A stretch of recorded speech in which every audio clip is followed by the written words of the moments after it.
السلام علیکم، کیا حال ہے آپ کے؟ ٹھیک ٹھاک ہے؟ Welcome back to my YouTube channel. آج امریکن کانگریس نے بھی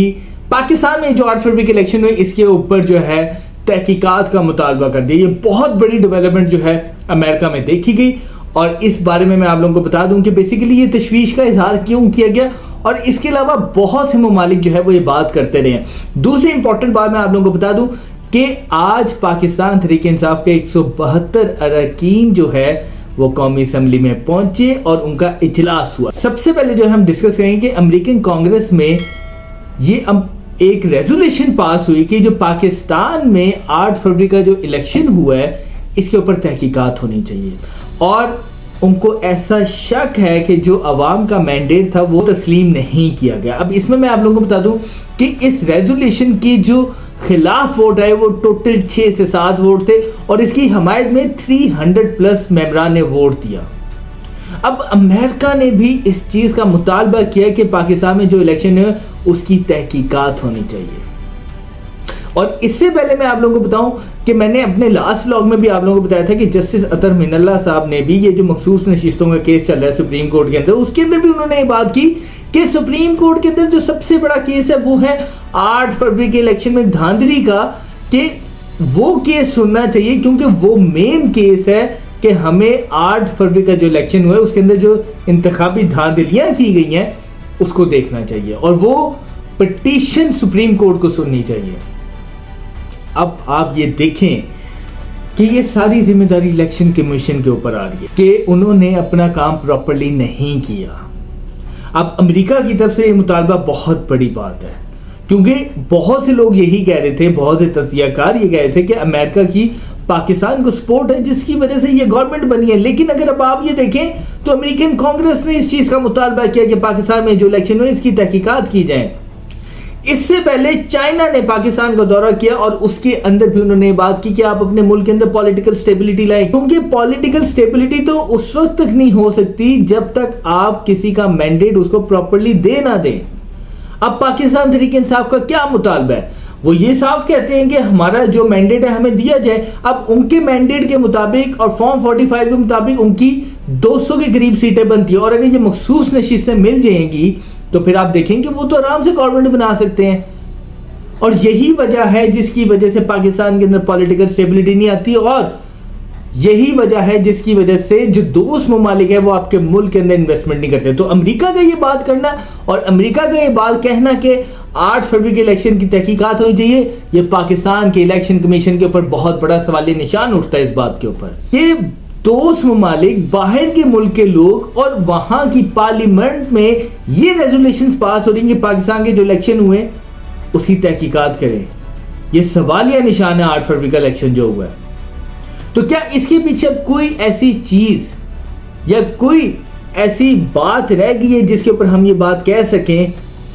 کہ یہ جو 8 فروری کا الیکشن تھا بالکل آزادانہ ہوا ہے؟ آج قومی اسمبلی میں کیا ہوا؟ قومی اسمبلی میں بیسیکلی جو قومی اسمبلی میں تحریک انصاف کے ممبران کی تعداد ہے وہ 90 ہے، لیکن آج عمر ایوب صاحب جو اپوزیشن لیڈر ہیں قومی اسمبلی میں پاکستان تحریک انصاف کی یعنی کہ سنی اتحاد کونسل کے، انہوں نے جو فارم 45 کے تحت جیتے ہوئے ممبران ہیں ان سب کو انوائٹ کیا، تو ٹوٹل 172 ممبران نے آج قومی اسمبلی میں یہ جو پاکستان تحریک انصاف کی پارلیمانی پارٹی کا جو اجلاس ہوا ہے اس میں شرکت کی۔ اب یہ چیز تو میں آپ کو کنفرم نہیں بتا سکتا کہ کچھ لوگ غیر حاضر بھی تھے سنیں، تو آپ یہ بات دیکھیں کہ ٹوٹل 172 ممبران جو تھے جو فارم 45 کے تحت جیتے ہوئے ہیں، انہوں نے آج قومی اسمبلی میں پارلیمانی پارٹی کے اجلاس میں شرکت کی سنی اتحاد کونسل کے۔ تو اس کا مطلب کیا ہے کہ اگر 8 فروری کے الیکشن کی آزادانہ تحقیقات ہو گئی تو پھر تحریک انصاف تو 2/3 اکثریت لے چکی ہوئی ہے۔ اس کے پیچھے کیا منطق رہ گئی ہے؟ اور سب سے امپورٹنٹ بات یہ ہے کہ یہ وہ ممبران ہیں جن کے فارم 45 کے تحت اور جو ووٹ اس فارم 45 کے اوپر لکھے میں تو وہ جیتے میں اپنے مخالفوں سے۔ اور یہ جو اب مخصوص نشستوں کا کیس چل رہا ہے اب اس کے اندر بھی سپریم کورٹ کے ججز کا ایک سوال ہے سارا، الیکشن کمیشن کے پاس ایسا کون سا اختیار تھا کہ پاکستان تحریک انصاف کے جو کاغذات نامزدگی والے لوگ تھے ان کو آزاد ڈکلیئر کرے. سپریم کورٹ نے یہ فیصلہ دیا تھا کہ پاکستان تحریک انصاف سے انتخابی نشان لیا گیا لیکن ان کی جماعت کو ختم نہیں کیا گیا تھا. اب یہ وہ سارے سوالات ہیں جس کا صرف جواب الیکشن کمیشن نے اب دینا ہے. اور میں اس چیز کے اوپر حیران ہوں کہ عوام کا اتنا پیسہ لگ گیا, الیکشن ہو گئے اور آج بھی ساروں کو اس الیکشن کے اوپر اعتبار ہی نہیں. ہر بندہ انگلی اٹھاتا ہے, پاکستان کے اندر انگلی اٹھا رہے ہیں, امریکہ کے اندر انگلیاں اٹھ رہی ہیں, چائنا کی گورنمنٹ کہہ رہی ہے, عرب ممالک کہہ رہے ہیں, یو اے کہہ رہی ہے, تو پیچھے کون رہ گیا؟ عمران خان کا صرف اور صرف مطالبہ یہی ہے کہ ہمارا مینڈیٹ واپس کیا جائے, کیونکہ ان کو بھی پتہ ہے اس بات کا کہ فارم 45 کے تحت ہمارے جیتے ہوئے ارکان کی تعداد تقریباً 200 کے قریب ہے,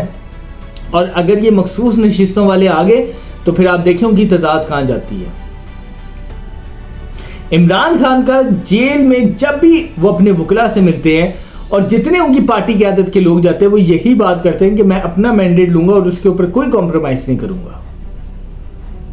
اور اب امریکہ کے اندر سے بات آنا اور امریکن کانگریس کے اندر یہ ریزولوشن پاس ہونا, یہ بہت بڑی خان صاحب کے حق میں بات ہے کہ پاکستان میں جو 8 فروری کا الیکشن ہوا ہے اس کے اوپر تحقیقات ہونی چاہیے, کیونکہ ان کو بھی اس بات کا پتہ ہے کہ عوام کا مینڈیٹ جو اصل تھا اس کو تسلیم نہیں کیا گیا.